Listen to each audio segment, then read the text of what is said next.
দুই বোন পাশাপাশি এক চাদরে বিছানায় ঘুমাতে পারবে কি? গোসলের ফরজ আদায় করে গোসল করলে কি আবার উজু করা লাগবে? কাপড়ে বীর্য লাগলে এবং তা শুকিয়ে গেলে সে কাপড় না ধুয়ে কি সালাত আদায় করা যাবে? আজানের সময় প্রসব বা পায়খানা করলে কোনো পাপ হবে না? সিজদায় দুই পায়ের গোড়ালি কি মিলিয়ে রাখতে হবে? মাসিকের পর সাদা স্রাব হলে কি উজু হবে? সিজারে বাচ্চা জন্ম নিলে কি নেকির বদলে গুনাহ হবে? হাদিস পড়ার জন্য কি উজু করতে হবে না? রং ফর্সাকারী ক্রিম ব্যবহার করলে কি গুনাহ হবে? বাচ্চা প্রসব কতদিন পর নামাজ পড়া উচিত? বাবার সম্পদের অংশ ভাইরা যদি ইচ্ছাকৃত বোনদের ঠকিয়ে দেয় তাহলে করণীয় কি? নতুন কাপড় না ধুয়ে কি তা পরে নামাজ পড়া যাবে? মাসিক শেষ বোঝার পরে পবিত্র হয়ে সেই ওয়াক্তের নামাজ পড়ার কিছুক্ষণ পর যদি আবার অল্প রক্ত দেখা দেয় তাহলে কি গত সালাতটা আদায় হয়েছিল? এমন হলে কি পাপ হবে? অমুসলিমকে সালাম দেওয়া যাবে কিনা? বিষয় বারবার আমরা উত্তর দিয়েছি। অমুসলিমকে সালাম আলামা ইত্তেবা হতে এইভাবে সালাম দিবেন, স্পেশাল সালাম, অর্থাৎ হেদায়েত কবুল করে যে তার প্রতি শান্তি বর্ষিত হোক। বিনতে আব্বু, আপনি এআইডি থেকে লিখেছেন পরিপূর্ণ পর্দা করে মেয়েরা টিউশন কোচিং করাতে পারবে কি?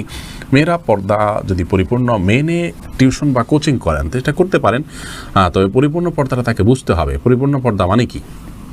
মেয়েরা মেয়েদেরকে পড়াতে যেতে আসতে কোনো প্রকার ফিতনা তারা পড়বে এরকম কোনো আশঙ্কা থাকবে না, এবং যেখানে পড়াবেন সেখানে কোনো ফিতনা আশঙ্কা থাকবে না। কোনো গায়রে মাহরামের সাথে তার দেখা সাক্ষাৎ কথাবার্তা এগুলো হবে না। শুধু মেয়েদেরকে পড়ালেন বা ছোট শিশুদেরকে পড়ালেন এরকম তিনি অবশ্যই করতে পারবেন এই শর্তগুলো মেনে। ছবি ছয়া এআইডি থেকে আপনি লিখেছেন সিজারে বাচ্চা জন্ম নিলে কি নেকির বদলে গুনাহ হবে? না, সিজারে বাচ্চা জন্ম নিলে যে আমাদের গুনাহ হবে, পাপ হবে, এরকম কোনো কথা কোরআন হাদিসের কোথাও বলা হয়নি। বরং কোরআন হাদিসের কোনো আয়াত বা নির্দেশনার আলোকে এমনটি বোঝা যায় না। কেউ যদি সিজারে বাচ্চা নেন এবং সেটি যদি ডক্টরের পরামর্শ নেন এবং বাধ্য হয়ে নেন, সেটি তিনি নিতেই পারেন। এর কারণে তিনি গুনাহগার হবেন এমনটি মনে করার কোনো কারণ থাকতে পারে না। আব্দুল্লাহ আল আনাস, আপনি লিখেছেন সফর শেষে গন্তব্যে পৌঁছানোর পরও কি কসর পড়তে হবে? আর সুন্নত নামাজ কি পড়া যাবে? সফর শেষে আপনি গন্তব্যে যখন পৌঁছে যাবেন তখন আর কসর পড়বেন কেন? আপনার গন্তব্যে পৌঁছে গেলে সে যদি আপনার মানে মুকিম হিসাবে আপনি বিবেচিত হয়ে যান তাহলে সেখানে আপনি পুরো সালাত আদায় করবেন। আর সুন্নত নামাজ আপনি সফরের কথা জিজ্ঞেস করেছেন, যদি সফরের কথা জিজ্ঞেস করে থাকেন সফরে সুন্নত নামাজ পড়বেন কিনা, তো অনেক উলামা ইকরাম সুন্নত নামাজ সফরে পড়তে নিষেধ করেন, বিশেষ করে আরবিয়ান স্কলারগণ, এবং সেক্ষেত্রে তারা দলিল হিসাবে যুক্তি হিসাবে পেশ করে থাকেন যেখানে ফরজই আপনার ছাড় দেওয়া হয়েছে সেখানে আপনার সুন্নত পড়ার তো বিশেষ কোনো কারণ থাকতে পারে না। কিন্তু আমাদের উলামা ইকরাম বলেন যে, এবং ওলামা ইকরাম বলেন যে সুন্নত নামাজ তো কসর করা হয়নি, কসর তো করা হয়েছে ফরজের ক্ষেত্রে, আল্লাহ তাআলা ছাড় দিয়েছেন। অতএব সুন্নত নামাজ সফরেও আমরা পড়ব। তবে সন্দেহাতীতভাবে সফরে এর গুরুত্ব কমে যায়, তবে ফজরের 2 রাকাত সুন্নতের গুরুত্ব সবসময় থাকে, সফরেও থাকে, হজরেও থাকে, সবার মতেই। আরাফাত আবরার, আপনি লিখেছেন বাচ্চা প্রসব কতদিন পর নামাজ পড়া উচিত?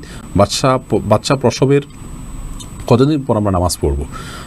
তো এর উত্তর হলো যে যদি ব্লিডিং থেমে যায় 30-35 দিনের মধ্যে বা 40-এর কমের দিনের মধ্যে, তাহলে যখন থেমে যায় তারপর থেকে আমরা সালাত আদায় করব। আর যদি ব্লিডিং না থামে তাহলে 40 দিন পর্যন্ত আমরা সালাত বন্ধ রাখবো, এরপরে ব্লিডিং থাকলেও আমরা সালাত আদায় করব। রাশেদা আক্তার লুবনা জানতে চেয়েছেন বাবার সম্পদের অংশ ভাইরা যদি ইচ্ছাকৃত বোনদের ঠকিয়ে দেয় তাহলে করণীয় কি?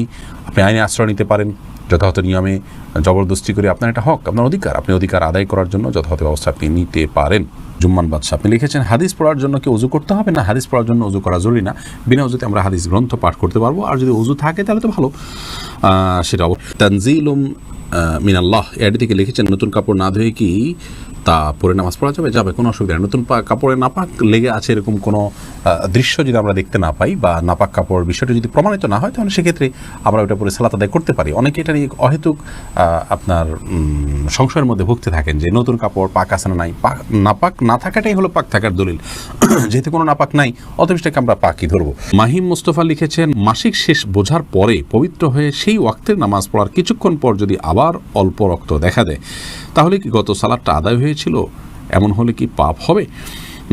না, পাপ তো হবেই না, কারণ আপনি সুস্থ হয়েছেন সেটা ধরে আপনি করেছেন। অবশ্যই এটার উপরে এই বিষয়টি নির্ভর করে যে যিনি এই অবস্থা শিকার হয়েছেন তার মাসিক হওয়ার সময় অভ্যাসটা কি জানাশোনা কিনা। যেমন অনেকের মাসে 7 দিন 8 দিন বা 10 দিন হয়ে থাকে, একটা অভ্যাস হয়ে যায়, এটা নিয়ম হয়ে যায়।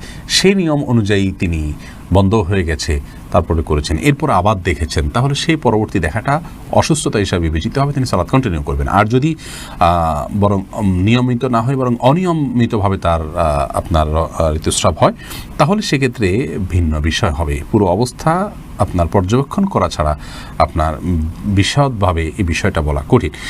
এরপরে মাসিকের পর সাদা স্রাব হলে কি অজু হবে? হ্যাঁ, মাসিকের পর সাদা স্রাব হলে অজু হবে। নাজদিন খান লিখেছেন আপনি, যদি সাদা স্রাব বের হয় তাহলে সেক্ষেত্রে নিয়মিত বের হতে থাকলে প্রত্যেক ওয়াক্তের জন্য আপনি উজু করে আপনি সালাত আদায় করবেন। 5 বারের জন্য 5 বার আপনাকে উজু করতে হবে, আলাদা করে আপনার এক উজু দিয়ে যে আপনি কয়েক ওয়াক্ত পড়তে পারবেন সেই সুযোগ নয়, যদি অনবরত সেটা বের হতে থাকে। নাইম সাইম আপনি জানতে চেয়েছেন সিজদায় 2 পায়ের গোড়ালি কি মিলিয়ে রাখতে হবে? সিজদায় আমরা যখন যাব তখন আমাদের পায়ের গোড়ালি কি মিলিয়ে রাখবো? কোনো বর্ণনা থেকে মিলিয়ে বা রাখার কথাটি আছে, কিন্তু আপনার অন্যান্য অনেক বর্ণনা থেকে সোজা রাখবো বরাবর সে বিষয়টি কিন্তু পরিষ্কার হয়। কারিব আইডি থেকে আপনি লিখেছেন কাপড়ে বীর্য লাগলে এবং তা শুকিয়ে গেলে সে কাপড় না ধুয়ে কি সালাত আদায় করা যাবে? যদি না ধুয়ে আপনি সালাত আদায় করেন তাহলে সেক্ষেত্রে সালাত হয়ে যাবে। কাপড় বীর্য লাগলে তা শুকিয়ে গেলে আপনি সেটা যদি খোঁচায় উঠায় হয়তো নামাজ পড়েন, নামাজ হয়ে যাবে। আর যদি খোঁচায় ওঠানোর মতো না হয় তাহলে আপনাকে ধুইতে হবে, ধুয়ে তারপরে ওই জায়গাটা ধুয়ে তারপর সালাত আদায় করলে সালাত হয়ে যাবে। সালেম লিখেছেন গোসলের ফরজ আদায় করে গোসল করলে কি আবার উজু করা লাগবে?